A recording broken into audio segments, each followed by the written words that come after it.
નમસ્કાર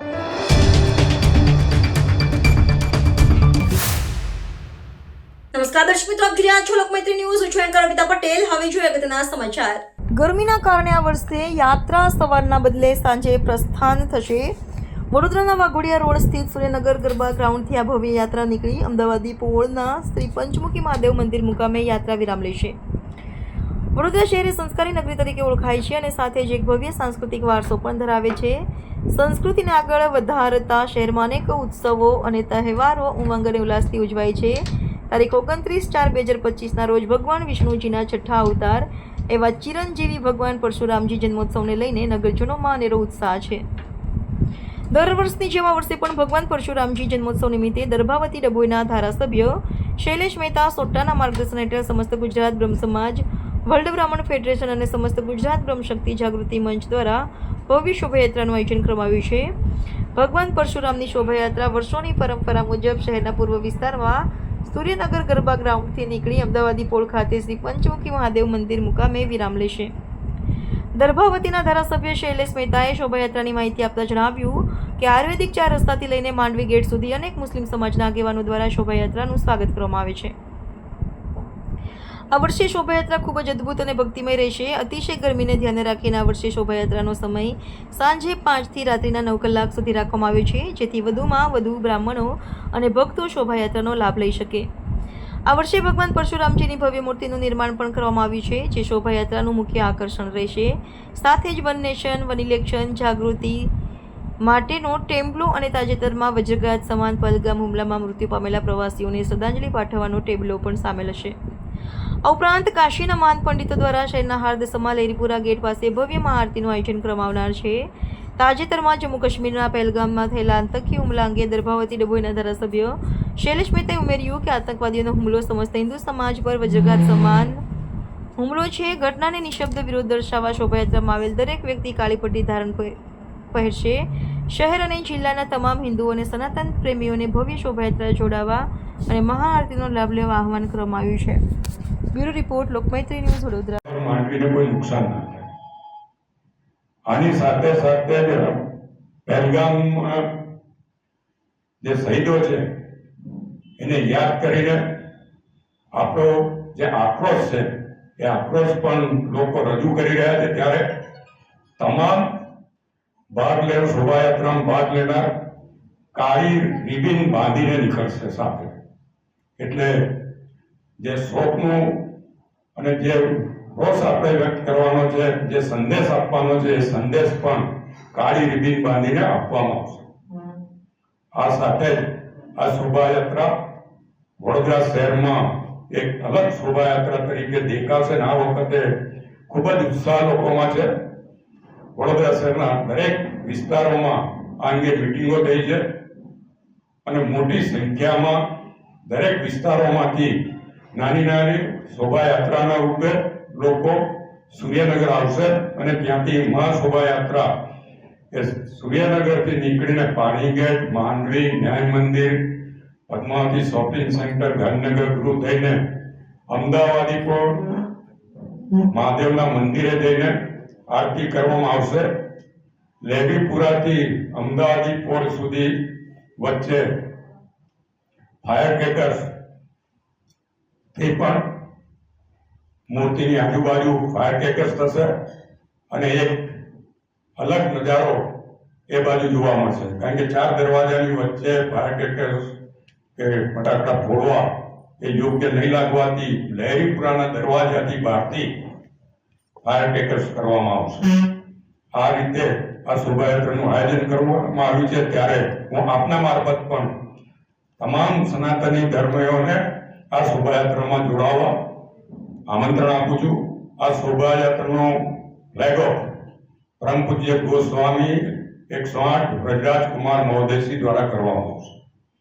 અને સાથે જ આ શોભાયાત્રામાં હર્ષદ બાપા, જ્યોતિનાથ, કુબેર ભંડારીના જગદીશગીરી, નંદગીરી અને મા રેવા આશ્રમના રજનીભાઈ બાપા વગેરે પણ મોટી સંખ્યામાં સાધુ સંતો પણ આ શોભાયાત્રામાં જોડાવામાં છે. સાથે વડોદરા શહેરના તમામ ચૂંટાયેલા આગેવાનો અને અન્ય તમામ આગેવાનો પક્ષાપક્ષીના ભેદભાવ વગેરેમાં જોડાશે, જેમાં તમામ ધારાસભ્યો, સાંસદ, માજી સાંસદ તો બ્રહ્મશક્તિના મહામંત્રી પણ છે ગુજરાતના, અને એમનો તમામ વખતે અમને સહયોગ રહ્યો છે. એટલે અને જે ચૂંટાયેલા કોર્પોરેટરો છે એ તમામ આમાં જોડાવાના છે. હું આપ સૌમાં મારફત ફરી વખત તમામ સનાતીઓને આ શોભાયાત્રામાં જોડાવા માટે અને પરશુરામ જે ભગવાન વિષ્ણુનું છઠ્ઠ જન્મ છે ત્યારે એમને વિષ્ણુ ભગવાન એ તમામ હિન્દુઓના ભગવાન છે, ત્યારે વિષ્ણુનો છઠ્ઠો અવતાર કહેવાતા હોય ત્યારે એમનો આ જન્મોત્સવ ધૂમધામથી ઉજવીએ અને આપ સૌ સહભાગી બનો એવી અપેક્ષા. આભાર. અમારા બેન શ્રી વાક્ય. સૌને જય પરશુરામ. પરશુરામ યાત્રા અખાત્રીજનો શુભ દિવસ એ ખાલી કેમ સમસ્ત હિન્દુ સમાજ માટેનો, સનાતની લોકો માટેનો છે એ વાત પહેલા આપણે કરી લઈએ કે બ્રાહ્મણોના આરાધ્ય દેવ પરશુરામ ખાલી નથી પરશુરામ આરાધ્ય દેવ, પણ સમસ્ત હિન્દુ સમાજ માટે, કારણ કે વિષ્ણુ ભગવાનનો છઠ્ઠો અવતાર અને અખાત્રીજનો એ શુભ દિવસ એવું કહી શકાય કે એ દિવસે મહાભારતના યુદ્ધનો વિરામ થયો હતો. સુદામાજી અને કૃષ્ણ એ દિવસે મળ્યા હતા. પરશુરામજી પોતે વિષ્ણુનો છઠ્ઠો અવતાર છે. અખાત્રીજના દિવસે જ દ્રૌપદીને કૃષ્ણ ભગવાને અક્ષય પાત્ર આપ્યું હતું. આ બધું અનેકવિધ આપણા સંસ્કૃતિમાં આ શુભ ચિહ્નોનો એક સંયુક્ત દિવસ એટલે અખાત્રીજ, અને એ જ દિવસે પરશુરામજીનો જન્મ દિવસ હોય તો એ બધા જ સમાજ માટે એક જોડાવા માટે, આહવાન કરવા માટે અલગથી આમંત્રણની જરૂર નથી, કારણ કે કોઈ પણ રીતે આ બધા જ સમાજ આની સાથે જોડાયેલા છે, આપણી હિન્દુ સંસ્કૃતિ સાથે. શૈલેષભાઈએ બહેને આપણને ડિટેલ માર્ગદર્શન આપ્યું. હું એક સ્ટેપ અહેડ એટલા માટે કહીશ કે જે કાર્યોની સુકાની બહેનો હોય એ કાર્ય કોઈ દિવસ અસફળ હોતું જ નથી, અને એનો અહેસાસ કદાચ શૈલેષભાઈને થયો જ છે ને, એટલે હંમેશા બહેનોને આગળ રાખે છે. થેન્ક યુ ભાઈ. બહેનો હંમેશા બ્રહ્મ સમાજની બહેનો હોય કે બીજી કોઈ પણ બહેનો હોય, શૈલેષભાઈ સદનસીબ છે કે એમની સાથે બહેનોની લાગણી હંમેશા જોડાયેલી રહે છે. એટલે એમના, કારણ કે એક સાચા ગુરુ તરીકે પોતે સાબિત પણ થાય છે વારે વારે કે જે કોઈ બહેનોને એમણે માર્ગ બતાવ્યો છે બધી બહેનો સફળતાને પામી છે, અને એટલે જ શૈલેષભાઈની એક હાકલથી બધી જ બહેનો સાથે હંમેશા જોડાય છે અને જોડાશે જ, એમાં કોઈ શંકા નથી.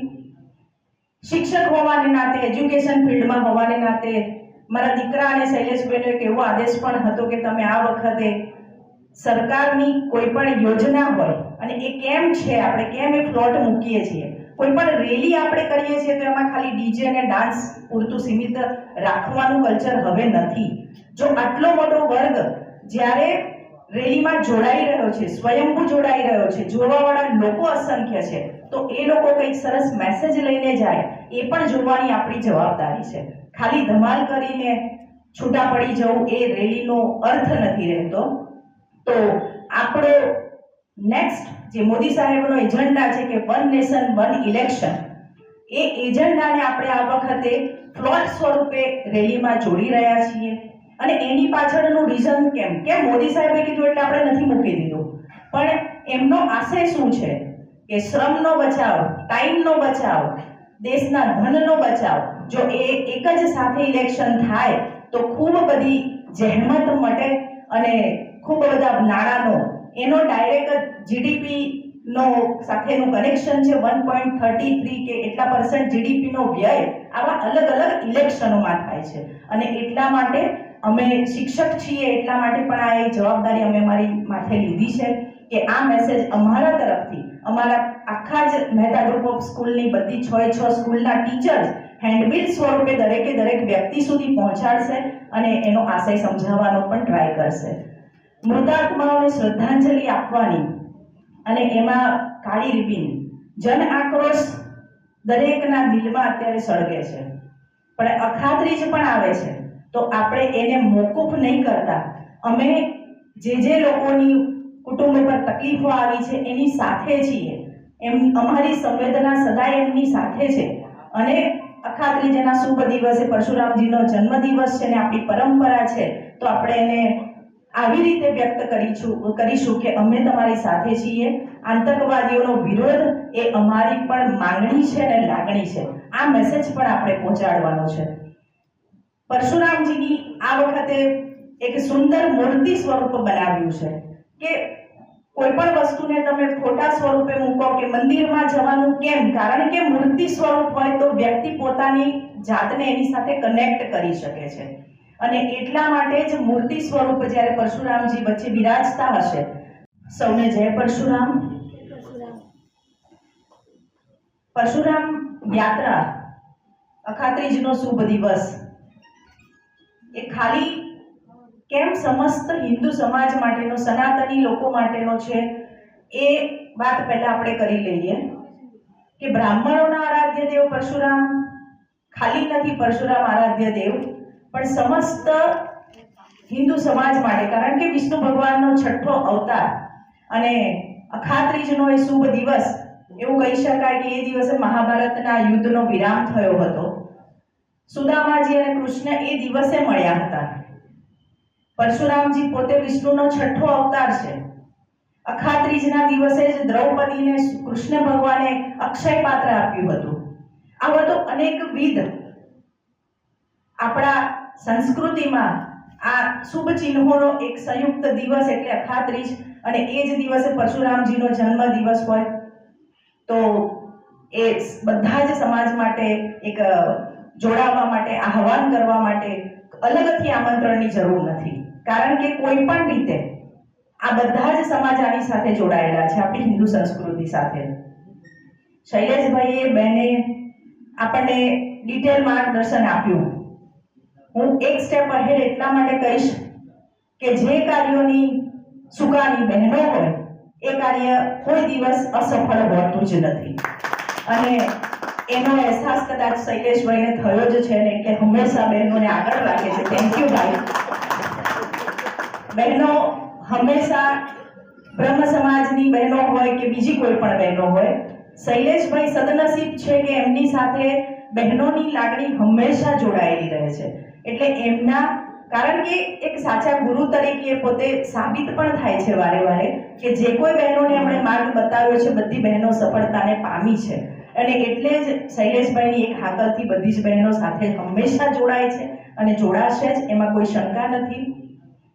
શિક્ષક હોવાને નાતે, એજ્યુકેશન ફિલ્ડમાં હોવાને નાતે મારા દીકરા અને શૈલેષભાઈનો એક એવો આદેશ પણ હતો કે તમે આ વખતે સરકારની કોઈ પણ યોજના હોય અને એ કેમ છે, આપણે કેમ એ પ્લોટ મૂકીએ છીએ, કોઈ પણ રેલી આપણે કરીએ છીએ તો એમાં ખાલી ડીજે અને ડાન્સ પૂરતું સીમિત રાખવાનું કલ્ચર હવે નથી. જો આટલો મોટો વર્ગ જ્યારે રેલીમાં જોડાઈ રહ્યો છે, સ્વયંભૂ જોડાઈ રહ્યો છે, જોવાવાળા લોકો અસંખ્ય છે, તો એ લોકો કંઈક સરસ મેસેજ લઈને જાય એ પણ જોવાની આપણી જવાબદારી છે. ખાલી ધમાલ કરીને છૂટા પડી જવું એ રેલીનો અર્થ નથી રહેતો. તો આપણો નેક્સ્ટ જે મોદી સાહેબનો એજન્ડા છે કે 1 નેશન 1 ઇલેક્શન, એ એજન્ડાને આપણે આ વખતે પ્લોટ સ્વરૂપે રેલીમાં જોડી રહ્યા છીએ. અને એની પાછળનું રીઝન કેમ મોદી સાહેબે કીધું એટલે આપણે નથી મૂકી દીધું, પણ એમનો આશય શું છે કે શ્રમનો બચાવ, ટાઈમનો બચાવ, દેશના ધનનો બચાવ. જો એ એક જ સાથે ઇલેક્શન થાય તો ખૂબ બધી જહેમત મટે અને ખૂબ બધા નાણાંનો એનો ડાયરેક્ટ જીડીપી નો સાથેનું કનેક્શન છે. 1.33 કે એટલા % જીડીપી નો વ્યય આવા અલગ અલગ ઇલેક્શનોમાં થાય છે. અને એટલા માટે અમે શિક્ષક છીએ એટલા માટે પણ આ એક જવાબદારી અમે અમારી માથે લીધી છે કે આ મેસેજ અમારા તરફથી, અમારા આખા જ મહેતા ગ્રુપ ઓફ સ્કૂલની બધી 6 સ્કૂલના ટીચર્સ હેન્ડબિલ સ્વરૂપે દરેકે દરેક વ્યક્તિ સુધી પહોંચાડશે અને એનો આશય સમજાવવાનો પણ ટ્રાય કરશે. મૃતાત્માઓને શ્રદ્ધાંજલિ આપવાની અને એમાં કાળી રિબીન, જન આક્રોશ દરેકના દિલમાં અત્યારે સળગે છે. પણ અખાત્રીજ પણ આવે છે તો આપણે એને મોકૂફ નહીં કરતા અમે જે લોકોની કુટુંબ પર તકલીફો આવી છે એની સાથે છીએ. અમારી સંવેદના સદાય એમની સાથે છે. અને અખાત્રી જેના શુભ દિવસે પરશુરામજીનો જન્મદિવસ છે ને આપણી પરંપરા છે, તો આપણે એને આવી રીતે વ્યક્ત કરીશું કે અમે તમારી સાથે છીએ. આતંકવાદીઓનો વિરોધ એ અમારી પણ માંગણી છે અને લાગણી છે. આ મેસેજ પણ આપણે પહોંચાડવાનો છે. પરશુરામજીની આ વખતે એક સુંદર મૂર્તિ સ્વરૂપ બનાવ્યું છે કે કોઈ પણ વસ્તુને તમે ફોટા સ્વરૂપે મૂકો કે મંદિરમાં જવાનું કેમ? કારણ કે મૂર્તિ સ્વરૂપ હોય તો વ્યક્તિ પોતાની જાતને એની સાથે કનેક્ટ કરી શકે છે. અને એટલા માટે જ મૂર્તિ સ્વરૂપ જ્યારે પરશુરામજી વચ્ચે બિરાજતા હશે. લોકમૈત્રી ન્યૂઝ સાથે જોડાયેલા રહેવા અમારા યુટ્યુબ ચેનલને સબસ્ક્રાઇબ કરી ફેસબુક અને ઇન્સ્ટાગ્રામ પેજને લાઇક અને શેર કરો.